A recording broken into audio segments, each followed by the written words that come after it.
What's good, y'all, and welcome to my review for this week's episode of Bleach, the Thousand Year Blood War. Holy Mother of Jesus. This episode, this episode was something else, bro. This episode was easily my favorite episode of the series so far. Or I guess I should say of the season. Because, bro, this was absolutely incredible. This was absolutely insane, man. And just, the animation, the gore, and everything. Yamamoto, my God, bro, the head captain. The head captain, bro.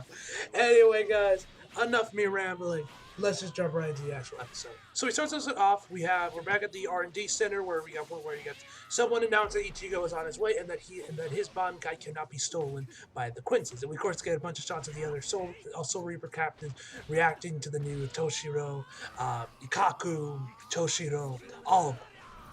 And then Akko notices that Ichigo's spiritual pressure, or whatever thing on the thing when he was making his way over back to Soul Sighting had disappeared. So he's telling him to look and trying to figure out what's going on. He tells the second group to go over to where the exit would be, where they would meet with Ichigo. And then, bam! A massive hole comes into the room, and it's from Jidanbo. Now, at first, I thought this meant Shrimp had betrayed the Soul Reapers and that he was working for the Quincy's. But as it continues on, it looks like that was just that. Instead, it looks like he's just being more mind controlled by one of the Quincy's. Ichigo starts flailing around his Zanpakuto, trying to break out of his prison. It's no luck.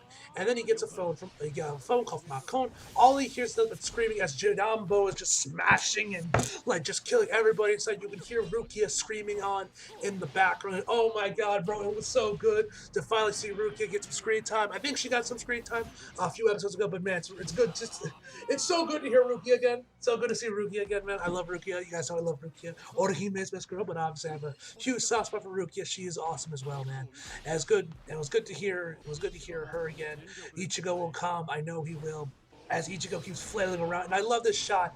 And one thing I also love, the directing in this episode was also really well done as well. I love this one scene. I don't know how much of this was from the manga and how much of this was just from I'm slipping on the director's name, but I love this scene as Ichigo kind of hears the screams of the Soul Reapers and of course of Rukia. The camera it goes black and white. The background is black as the camera just pans away from Ichigo as he just hears all this going on. It's so good. I was like, a part of me was kind of hoping he'd go Bastalone again, like before, just absolutely annihilate everybody like we did with Okiara, because bro, that shit was hype when Ichigo went Bastalone. That shit was absolutely insane. So Ichigo uses Getsuga Tensho. That also does jack shit. He still cannot break through this barrier. We get back to Kage. He's celebrating like, ha ha ha! He's rampaging inside, but he cannot break through my prison. I am called jail for a reason. He thinks he has won the match, and then he goes looking over to chat and Orihime, which Orihime looking kind of good. Sorry, I have to. Y'all know I love Orihime. Anyway, they're barely able to stand up. Orihime is of course still holding on to Nell. He's just about to annihilate them, and then this man gets sliced in half by a mystery man. We don't know who he is. All we get is that after he falls down, is Oroharu looking around for who it is, and we just see a sword close to his face, and he just says shit before we cut away. Now, who could this be? Could it be Aizen? Probably not. We know he's stuck with Cherokee. But when are we going to see Aizen? I want to know, when are we seeing Aizen? When are we finally going to see Chair-sama in the Blood Ring? I would love to know. Anyway, so I'm thinking maybe it's perhaps Yoruichi. Maybe Yoruichi. This is when Yoruichi finally makes her appearance. Could it be Grimmjow? He was in Jump Force. So could it be Grimmjow? Could Grimmjow be chilling around? Is Grimmjow still chilling in Waco Mundo? And he helped out Urahara and the boys, possibly, because I'm only bringing up Grimmjow is because I know he was a DLC character in Jump Force. So it could be him, or he might just appear later on in the series. I don't know. So you have him, or it could be someone else, or someone else I'm just not thinking of. But I don't know. I'm thinking it's either Yoruichi or maybe it's Grimmjow. It could be another character to get all together, but we'll have to wait and see on that who this mystery man is. We get back to Ichigo. He's pissed off that he can't even break through his thing with even Getsuga Tensho. Then we're back with Byakuya and Renji Byakuya is obviously getting his ass beat by Asnot. Renji tries to step in there. Byakuya tells him to stay away, tells him to stop, to stay back and watch him and figure out his abilities. And so Byakuya starts to realize he's like freezing up a little bit. He's wondering if that there is some sort of poison on the little like arrow things he shoots out. And Asnot's like, oh, you realize this. You're wondering if it's some kind of, which I was like, I don't think I've mentioned this before in my review for last episode, but as not VA, I love his VA. His Japanese VA sounds incredible. It's perfect for him. I love it. His performance this episode was fantastic. So shout out to him. I'm very curious to know who Viz will get to voice him in the dub. That'll be very interesting to see. But I love his Japanese voice, and I wanted to bring that up real quick because I've been loving his performance in this episode, and he really just kind of he really kind of added on to this episode. His performance is incredible. Anyway, as I was saying, back to the episode. As I was saying. So he tells him, like, oh, you think it's some sort of poison? He tells him it's not. And he tells him, this is something that you lost long ago. Retrace your memories. You became a captain. You became able to overpower your opponents. It's a sensation you haven't felt in a long time, isn't it? That is the most important sensation for a person to survive. It is called fear. And bro, bro. Byakuya's reaction to this and the directing of this episode was absolutely spot on, man. And so then he starts to like toy with Byakuya. All sorts of things happen when you feel fear. What if I reached my sword? What if I draw it? What if I swung it? What if I swing it down? And also, like I say, shout out to whoever did the storyboards for this episode. Love the storyboards. See right here, the framing of these shots is as not just toys with Byakuya, just fucks with him. Perfect. What if I move my fingers? What if I shift my gaze? What if I breathe in or breathe out? Maybe something failed. Anything and everything is suspicious. And I absolutely love this one shot where after that, where you see Byakuya in the front of the camera, and he looks super small, and behind them right in between him, and right between Byakuya, stands Asnot's face as you see his eyes, bro. He looks so giant compared to Byakuya. Oh my god! Oh, cinematic language. Oh, perfect. Gotta guts the film student real quick, man. I love that scene. This scene, perfect. This frame, perfection, man. I love this. Oh, shout out to the storyboard artist, man, for this episode, man. Oh, I love this shot. I don't know if this was in the manga as well or not, but oh, I love this shot. I absolutely love this shot. And so, as he's toying with it, Byakuya just starts to swing his sword a little bit, and he tells him that you are already consumed by your soul is consumed by the fear of me, and and Byakuya says like, oh, this is preposterous. There is no battle without fear, and that he's accepted and overcome his fear of battle, and has found the strength to fight, to move forward. And we see this shot of Rukia. It's all happy, she's smiling, obviously signaling that Rukia is like strength is Byakuya's strength, that the strength he has found to move forward. But then, right after he says, I have nothing to fear, we see Rukia just completely decompose. Her skin starts to fall off. Her hair comes undone. And we see one of her eyes falls out of her eye socket. It is shockingly graphic. I was like, what the hell? Y'all see some of my reactions to the episode, but I was shocked with how graphic this scene got real quick. And after we see that horrific frame that's like right out of a horror movie, he gets stabbed by Asnot's sword. And it says fear cannot be conquered with experience. And then after this man has not done yet. He is not done yet. Then we get another amazing shot, and he says, "But true fear has no cause. That's because it's not an emotion; it's an instinct. True fear has no cause or limits. It crawls up your body like countless flies." And I love the shot of where we see all these flies start to crawl up Byakuya. Oh, it looked absolutely incredible. And then once it starts to cover his mouth, that's when he just screams out there and just starts swinging wildly towards Asnot.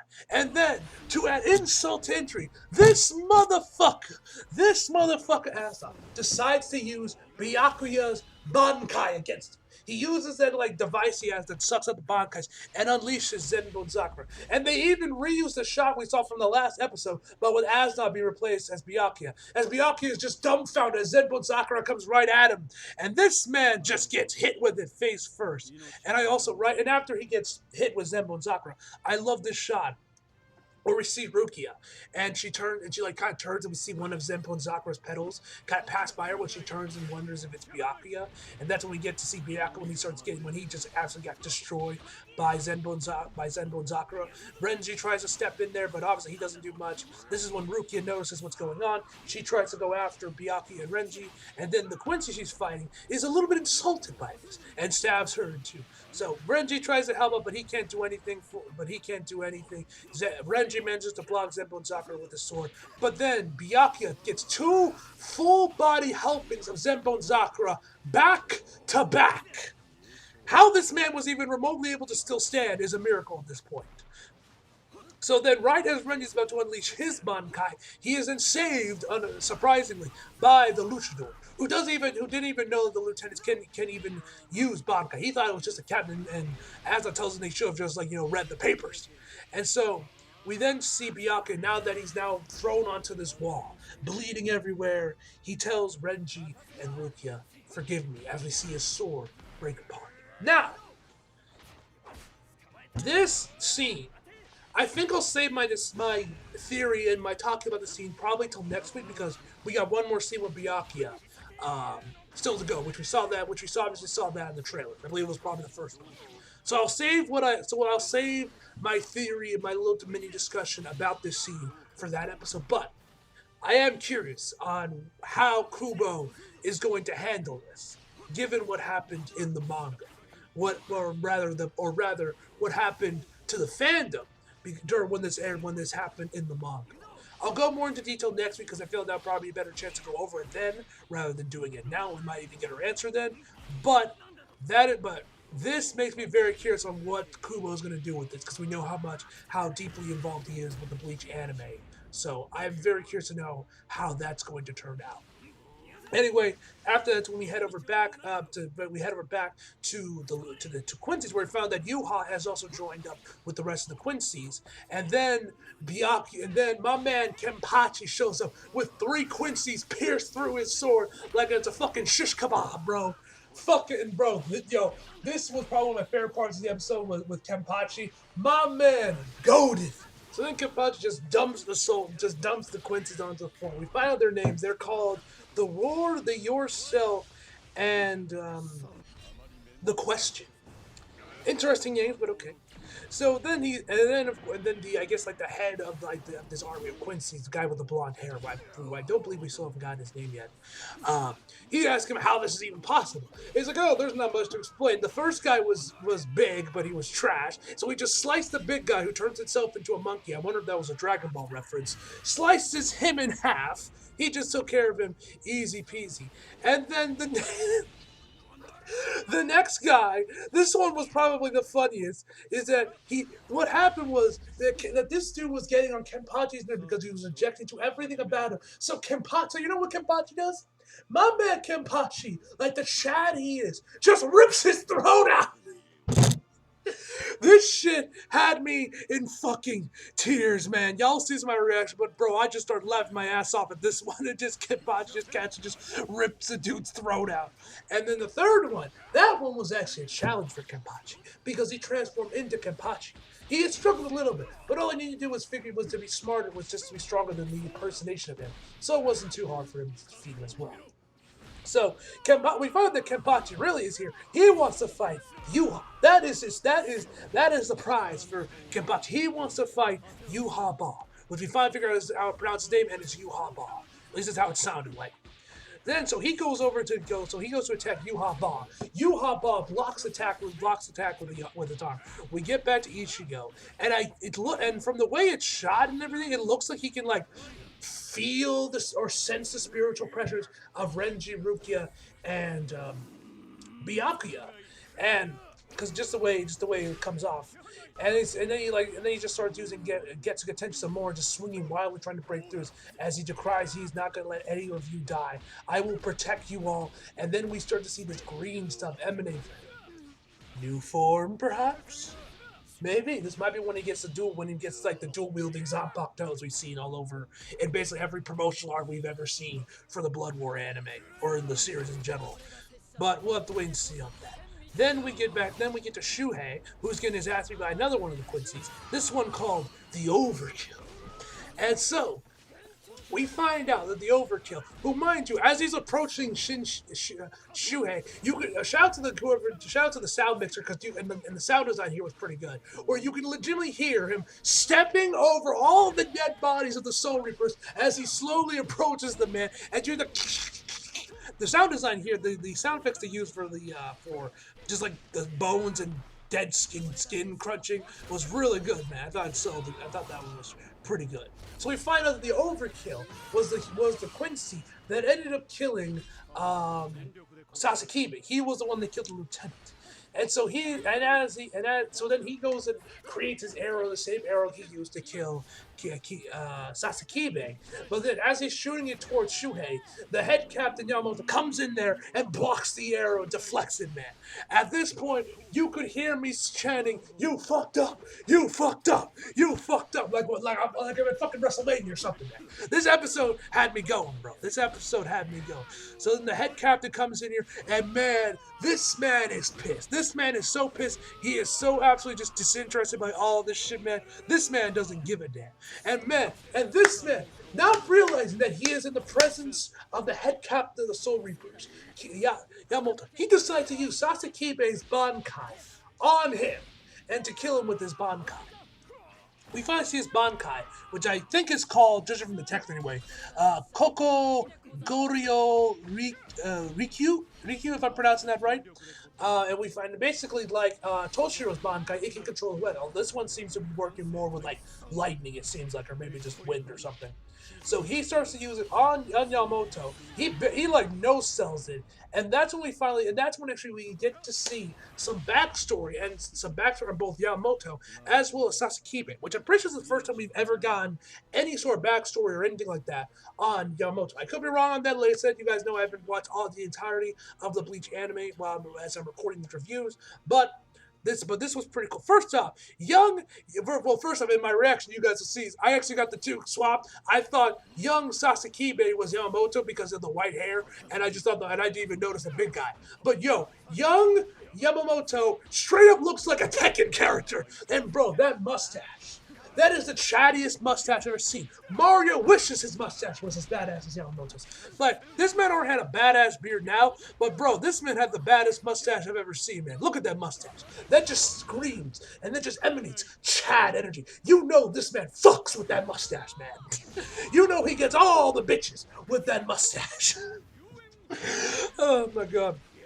So we find out that Sasakibe wants to be Yamamoto's right hand man, but doesn't want to be a student. And he isn't even one of his students. Actually, he isn't even part of his squad. It seems like, but he just keeps hanging around there. But he tells him that he wants to be his right hand man, but doesn't want to be his student because he doesn't want to be a copy of Yamamoto. He says a right hand man should compensate for what they cannot handle. And so he tells like, "Oh, Bo, I haven't been here, every day. It's been the first time I've been here in a month." So he then tells him that he has achieved Bankai and basically challenges Yamamoto to a match to show him his Bankai. He uses his Bankai and he ends up scarring him again, turning that little scar he already had on his forehead, turning it into an X, making it look like the Japanese character G, I believe is what it was. I believe was what the character was called. So anyway, that's when we found out he got the name Gen Ryu Sa, if I'm pronouncing that right. And then we get back to present. And we see that Yamamoto, once again, is just completely no selling this attack. He's just standing there. Completely unamused by this attack, unfazed at all. While this guy's talking all this shit, he says, "Jurichiro, I can feel your frustration. I understand your anger very well." Yes, I'm trying to impersonate his WVA. So, because I know that Bankai you have honed is absolutely not this weak. and bro, shout outs to the storyboard of this. The detail on this man's face as he screams out, "There's absolutely no way this Bankai is this weak." Oh, it's so badass, bro. And then he just slices him up, and we see his face, and we just see his face, flesh, skin, bones, everything just burn away, man. It's so awesome. Finally, I can give you a proper send-off, Jurichiro. Farewell. And then If you didn't already think this man had the most baseline in anime, saying, I am here, there is no greater security than," he says, "every last member of this rebel army will be slaughtered by my hand." And this man, fuming, he goes right towards Yuha Ba. He flies in there. We see a bunch of shots of the head captains. Yeah, Soifon is mentioning how the head cat is feared. We actually get to see Momo for the first time in the Blood War anime. This is actually the first time I've seen her design post Aizen. I have not seen any what she looked like in the Fullbringer arc at all. So this is the first time I actually saw what her redesign looked like after Kubo changed up his style for the Fullbringer arc. And bro, I love her new design. It's so cute. I love it. I love that little thing she got in her hair, man. Seriously, Momo's dude. I was shocked by how cute Momo looks now with her new design, man. It's really good. Shouts to Kubo, man.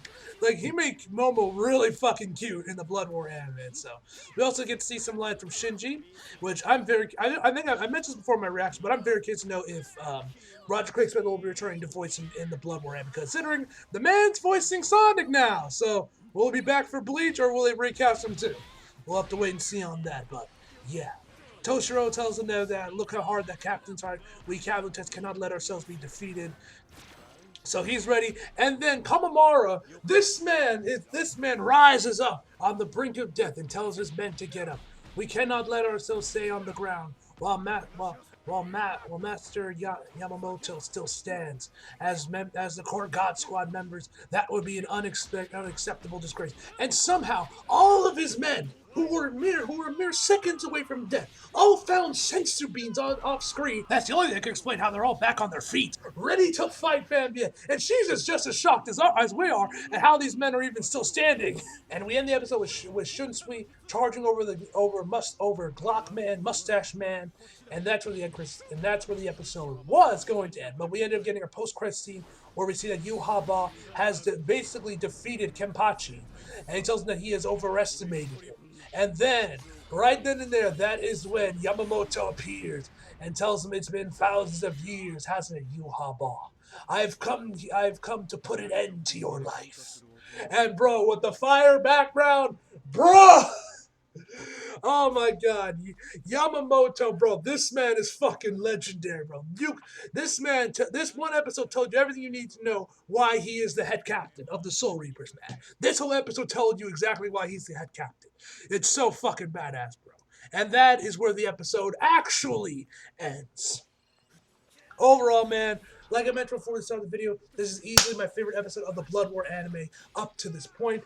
This episode was incredible, man. It was really cool to see a little bit of Yamamoto's backstory.